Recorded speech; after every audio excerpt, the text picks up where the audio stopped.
নমস্কার দর্শকবৃন্দ, আমি পণ্ডিত ভিকুশ্রী জাহাতক বলছি। দুর্গা পুজোর উপলক্ষে আমি আপনাদের কিছু তথ্য দেব।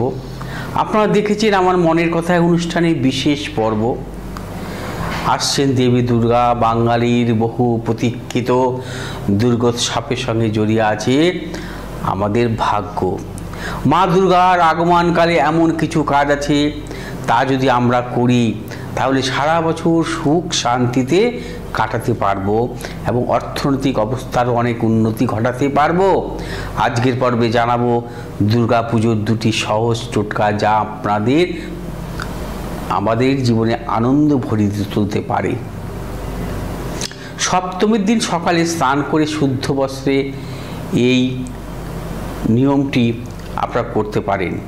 প্রথমে দুটি পেরেক নিন, তারপরে তা দিয়ে হনুমানজির মন্দিরে যারা পেরেক দুটি হনুমানজির চরণে রাখুন। সেই পেরেক দুটিকে হনুমানজির চরণে কমলা রঙের সিঁদুর লাগাতে হবে। তারপর একাগ্রচিত্তে হনুমান চালিশে পাঠ করুন। সবশেষে মনের কামনা জানান। তারপর ওই পেরেক দুটি বাড়ি নিয়ে চলে আসুন। তারপর ওই পেরেক দুটি বাড়ি আনার পর বাড়ির প্রধান দরজার দুপাশে পেরেক দুটি পুঁতে দিন। এই উপাচার সপ্তমীর সকালে অবশ্যই করা সম্ভব, না হলে সন্ধ্যাবেলাতেও করা যেতে পারে। এই উপাচার সঠিকভাবে পালন করতে পারলে দেবী দুর্গার আশীর্বাদ ও হনুমানজির কৃপায় বাড়ি থেকে সমস্ত নেগেটিভ শক্তি দূরে গিয়ে পজিটিভ এনার্জিতে ভরে যাবে। বাড়ির আর্থিক সচ্ছলতা বেড়ে যাবে। দ্বিতীয় উপাচারটি হলো,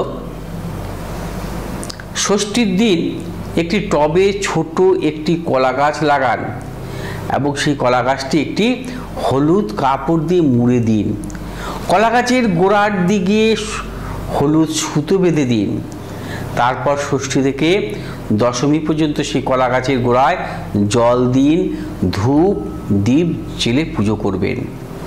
ব্যবসায় অনেক দিন ধরে যাদের মন্দা চলছে, তাদের এই উপাচার অত্যন্ত উপযোগী। ব্যবসায় খুব সহজেই উন্নতি ফিরে আসবে। আসুন জেনে নিই আমাদের আরও কিছু ভালো থাকার উপায়, অর্থাৎ উপাচার, বা আপনাদের জীবনে সৌভাগ্য আসবে এই গুরুত্বপূর্ণ উপাচারগুলোর মাধ্যমেই। ষষ্ঠী থেকে নবমীর মধ্যে যে কোনো দিন দেবী দুর্গার একটি ছবি রেখে তার সামনে রাখবেন একটি কর্পূরদানিতে কিছুটা কর্পূর এবং 5টি লবঙ্গ রেখে দিন। তারপর ষষ্ঠীর দিন সন্ধ্যাবেলায় ধূপ ধুনো সহকারে সেই কর্পূর ও লবঙ্গ একসঙ্গে জ্বালিয়ে মায়ের আরতি করুন এবং আরতি করার সময় এই মন্ত্রটি পাঠ করতে হবে, ওং হ্রিং দুর্গায় নমঃ, ওং হ্রিং দুর্গায় নমঃ। এই টোটকার অতিরিক্ত আর্থিক কষ্ট যারা ভুগছেন তাদের জন্য এই উপাচারটি খুবই ফলপ্রসূ। বাড়িতে যদি বাস্তুদোষ থাকে তার থেকে মুক্তি পাওয়ার যাবে অবশ্যই। দ্বিতীয় উপাচারটি হলো, একটি লাল চিলিতে একটি নারকেল রাখুন। নারকেলটির উপর সিঁদুর দিয়ে মায়ের নাম এবং স্বস্তিক চিহ্ন আঁকতে হবে। নারকেলের সাথে 1 মুঠো আতপ চাল, অল্প সাদা তিল, একটু সিদ্ধি এবং যে কোনো একটি হলুদ ফুল একসঙ্গে রেখে চেলিটিকে বেঁধে ফেলুন। তারপর বাড়ির ঠাকুরের স্থানে সেই চেলিটি রেখে দিতে হবে ষষ্ঠী থেকে দশমী পর্যন্ত। এই উপাচারটি করার সময় যে কোনো একটি মনস্কামনা বলতে পারেন। দশমী হয়ে গেলে মা বিসর্জন হওয়ার পর সেই জিনিসগুলো টাকা রাখার জায়গায় রেখে দিন। প্রতিদিন ধূপ দীপ দেখিয়ে পুজো করতে হবে। এই উপাচারগুলির করার সময় স্নান করে শুদ্ধ বস্ত্র পরিধান করা অতি আবশ্যক। এই উপাচার দুটিও জীবনে নানা রকম সমস্যার সমাধান হয়ে যাবে। আর্থিক উন্নতি হতে দেখা যাবে, চাকরি ও ব্যবসায় উন্নতি হবে, মান সম্মান প্রতিপত্তি বৃদ্ধি পাবে, সংসারে সুখ শান্তি বজায় থাকবে। দুর্গা পুজো আদিশক্তির আরাধনা। তন্ত্র জ্যোতিষ জগতের এই দুর্গা পুজোর আলাদা মাহাত্ম্য রয়েছে। যে কোনো জ্যোতিষ প্রতিকার, তন্ত্রকার্য এবং টোটকার জন্য এই সময় গুরুত্বপূর্ণ। মহালয়া অমাবস্যা থেকে শুরু হয়ে যায় দেবী পক্ষ।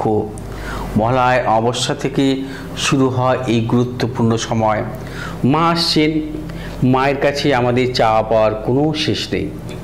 আমরা তার সন্তানরা সারা বছর অপেক্ষা করে থাকি কবে দুর্গাপুজো আসবে, মা কখন তার আশীর্বাদের ছায়া আমাদের উপর বর্ষাবেন এবং মায়ের কৃপায় সব দিক থেকে সুখ শান্তিতে ভরে উঠবে আমাদের জীবন। পরবর্তীত শাস্ত্রমতে দুর্গাপুজো পালিত হবে নিষ্ঠা সহকারে। এই গুরুত্বপূর্ণ তিথিগুলোতে মন্দিরের প্রতিটি আধ্যাত্মিক কর্মকাণ্ডের সাথে যুক্ত হতে ও জ্যোতিষ সংক্রান্ত সমস্যা শাস্ত্রমতে সমাধান করতে যোগাযোগ করতে পারে নির্দ্বিধায়। ভালো থাকুন, সুস্থ থাকুন, নমস্কার।